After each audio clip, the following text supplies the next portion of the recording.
484장 내 맘의 주여 소망 되소서.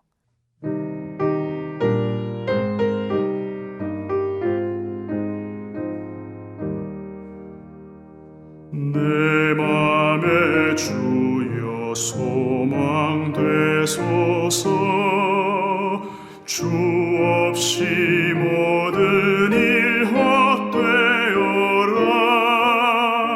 밤에나 낮에나 주님 생각, 잘 때나 깰 때 함께 하소서. 지혜의 주여 말씀으로서 언제나 내 안에 계십소서. 주는 내 아버지 나는 아들, 주 안에 내가 늘 함께하네.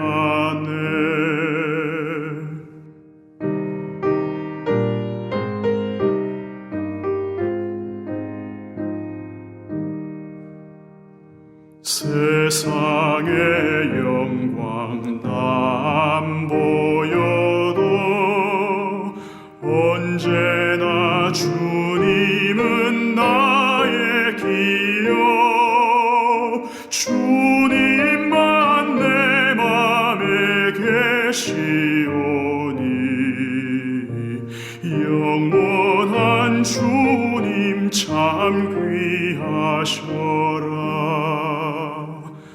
영원한 주님 내 승리의 주, 하늘의 기쁨을 주옵소서.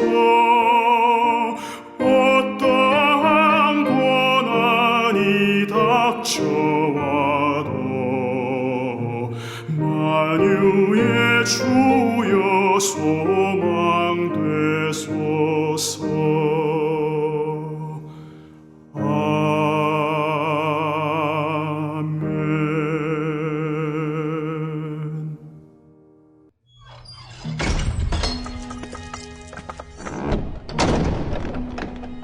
너는 이것을 알라. 말세 고통하는 때가 이르러 사람들이 자기를 사랑하며 돈을 사랑하며 자랑하며 교만하며 비방하며 부모를 거역하며 감사하지 아니하며 거룩하지 아니하며 무정하며 원통함을 풀지 아니하며 모함하며 절제하지 못하며 사나우며 선한 것을 좋아하지 아니하며 배신하며 조급하며 자만하며 쾌락을 사랑하기를 하나님 사랑하는 것보다 더하며 경건의 모양은 있으나 경건의 능력은 부인하니 이 같은 자들에게서 네가 돌아서라.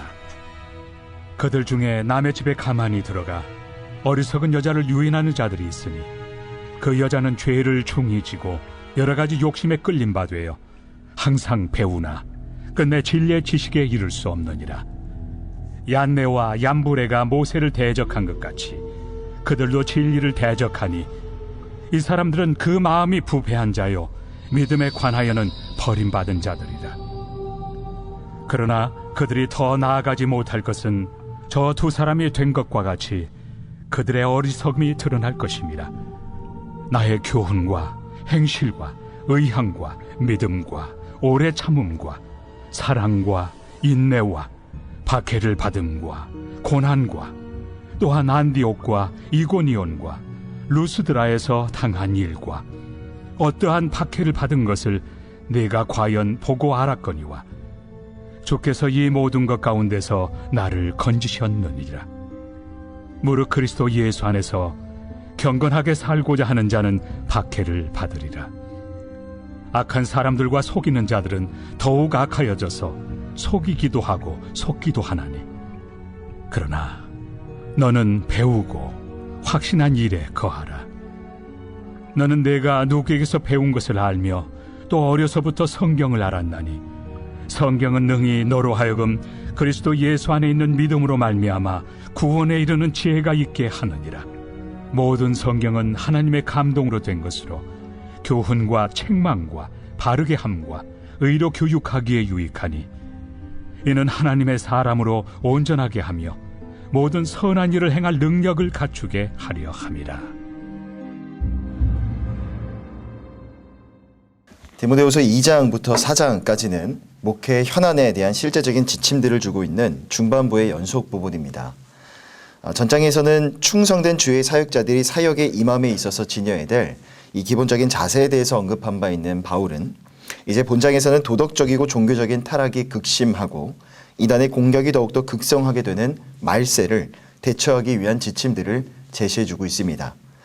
바울은 먼저 말세에 나타날 현상들을 예고해주면서 디모데에게 이러한 상황의 심각성을 일깨워주고 있습니다. 3절부터 5절까지의 말씀을 보면 바울 사도는 말세에 일어날 일들을 총 19가지의 예를 들어 설명하고 있는데 바울은 특히나 사람들이 저지르는 죄악된 모습에 대해서 강조하고 있습니다. 19가지 현상들을 정리해보면 결국 사람들이 하나님을 떠나서 불법을 행하며 극악한 범죄를 저지르게 된다라는 것. 이것이 바울이 말하는 경고 메시지의 요지였습니다. 심지어는 5절을 보면 경건의 모양을 갖춘 자들까지도 경건의 능력을 부인하며 하나님을 대적하게 되는데 이들은 실제적으로 교회의 생활을 하는 것처럼 보이기는 합니다. 하지만 하나님에 대한 믿음과 구원의 확신이 전혀 없는 자들을 지칭하죠. 이런 자들은 물론 신앙을 정면으로 부정하는 것은 결코 아닙니다. 하지만 문제는 교회 안에 있으면서 오히려 신실한 기독교인인 것처럼 저들 스스로가 자신의 모습을 꾸미고 행세한다는 것이죠. 그러다 보니 멀쩡하고 신실하게 신앙생활을 잘 하던 자들도 어느 순간부터 그러한 자들의 영향을 받아 신앙의 길을 이탈해버리는 일들이 발생하게 되는 겁니다. 그러기에 바울은 교회 안에 이러한 자들이 혹여나 있다면 이러한 자들에게서 과감히 돌아설 것을 디모데에게 명했던 겁니다. 1절을 보면 너는 이것을 알라 말세에 고통하는 때가 이르러 라고 말합니다. 여기서 말세라는 것은 좁게 보면 예수님이 재림하시기 직전의 때를 의미하기도 하지만 보다 더 넓은 시선에서 바라보면 예수님이 재림하시기까지 앞으로의 모든 날들을 의미하기도 합니다. 그런데 이 말세의 때에 우리가 더욱더 주의해야 될 것이 있다면 그것은 바로 사단입니다. 사단의 존재이죠. 왜냐하면 마지막 때가 가까울수록 사단도 자신의 최후가 멀지 않았다라는 것, 얼마 남지 않았다는 것을 깨닫고 더욱더 극성을 부리고 발악할 것이 분명하기 때문입니다. 그러기에 6절부터 9절까지의 말씀을 보면 바울은 경고하는 거죠. 마지막 때에 있을 현상, 즉 기독교의 정통적인 신앙과 교회를 공격하고 왜곡하며 사람들을 도덕적이고 영적인 타락으로 이끌고 더욱더 극성을 부릴 이단을 경계할 것을 진지하게 교훈해주고 있는 것입니다. 6절에서 말하는 남의 집에 가만히 들어가 어리석은 여자를 유인하는 자들이 바로 거짓 교사들을 지칭하는데 당시 헬라 로마 사회에서 상류층 여인들은요, 학문이나 예술을 배우기 위해서 그러한 방면의 조예가 깊은 자들을 종종 집으로 초대하는 집에 들이는 경우가 있었다고 합니다. 자, 그래서 거짓 교사들은 자신의 모습을 꾸민 채 평소 여인들에게 접근하는 일이 그렇게 어려운 일이 아니었다는 거죠. 하지만 문제는 그러한 여인들 또한 이미 죄 가운데 머물러 있는 자들이었기 때문에 단순히 거짓 교사들이 저들을 유혹해서 여인들이 유혹에 걸려 넘어진 것이 결코 아니라는 겁니다. 6절의 하반절을 보면 그 여자는 죄를 중히 지고 여러 가지 욕심에 끌림 바 되어. 여기서 어리석은 여인을 표현하는 원어의 이 단어를 살펴보면 유약한 여인이라는 뜻을 지니고 있습니다. 상당히 낮은 가치를 지니고 있는 이 경멸적인 어조로 표현이 되고 있죠. 그러므로 이러한 여인은 성적인 죄를 스스럼 없이 범할 뿐만 아니라 이미 마음의 정욕과 욕심에 마음이 한없이 무너져 버렸기 때문에 더 많은 죄악을 습관적으로 짓고 있는 그런 사람이라는 거죠. 결국 이 여인은 이미 그러한 사람인데 그러한 가운데 찾아오는 거짓 교사의 유혹이 기름을 부어버리는 것입니다. 이 여인으로 하여금 그 거짓 교사의 유혹은 더 악한 죄, 더 무거운 죄를 짓게 만들어 버리는 겁니다. 결국 이런 어리석은 여인의 모습이 오늘 이 새벽 우리 가운데 주는 교훈은 무엇이겠습니까? 우리 또한 내면에 욕심이 많이 있고 마음에 정욕이 있다는 것은 부인할 수가 없는 사실입니다. 하지만 욕심과 정욕에 이끌려 살아가게 된다면, 욕심과 정욕의 노예가 되어서 그렇게 하루하루를 살아가게 된다면 오늘 본문에 나오는 이 어리석은 여인과 같이 우리도 별반 다를 바 없는 모습으로 늘 범죄함으로 살아갈 수밖에 없는 것입니다. 그러므로 이 땅을 살아가면서 언제나 우리는 불꽃과도 같은 눈으로 우리를 바라보고 계시는 그 하나님을 향한 인식이 필요합니다. 언제나 그 하나님을 의식하는 가운데 사단에게 틈을 보이지 않도록 늘 깨어서 하루하루를 살아가야 하는 것이죠. 또한 이어지는 8절을 보면 얀네와 얀브레가 모세를 대적한 것 같이 그들도 진리를 대적하니 이 사람들은 그 마음이 부패한 자요 믿음에 대하여는 버림받은 자들이라. 바울 사도가 계속해서 경고하고 있습니다. 8절을 보면 얀네와 얀브레라는 사람이 나오는데, 이 두 사람이 모세를 대적했다는 기록이 8절에 있습니다만, 구체적으로 구약의 성경을 살펴보면 이 두 사람의 이름은 어느 곳에도 등장하지 않고 있습니다.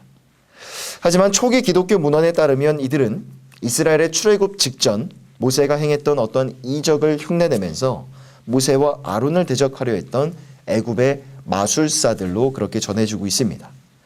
이와 동일하게 바울은 오늘날에도 이러한 자들이 있다는 겁니다. 얀네와 얀브레 같은 거짓 교사들이 거짓된 교훈들로 하나님의 진리의 말씀을 대적하고 있음을 지적해주고 있는 겁니다. 이어지는 10절부터 마지막까지의 말씀을 보면 바울은 경고하는 성도들에게 필연적으로 핍박이 임하게 될 것을 경고하고 있습니다. 하지만 주께서 그 핍박 가운데에서도 반드시 보호해 주실 것도 약속하고 있죠. 12절입니다. 무릇 그리스도 예수 안에서 경건하게 살고자 하는 자는 박해를 받으리라. 하지만 바울은 이러한 핍박 중에서도 성도가 승리하는 삶을 살기 위해서는 어떠한 생활을 해야 될 것인지에 대한 교훈도 전해주고 있습니다.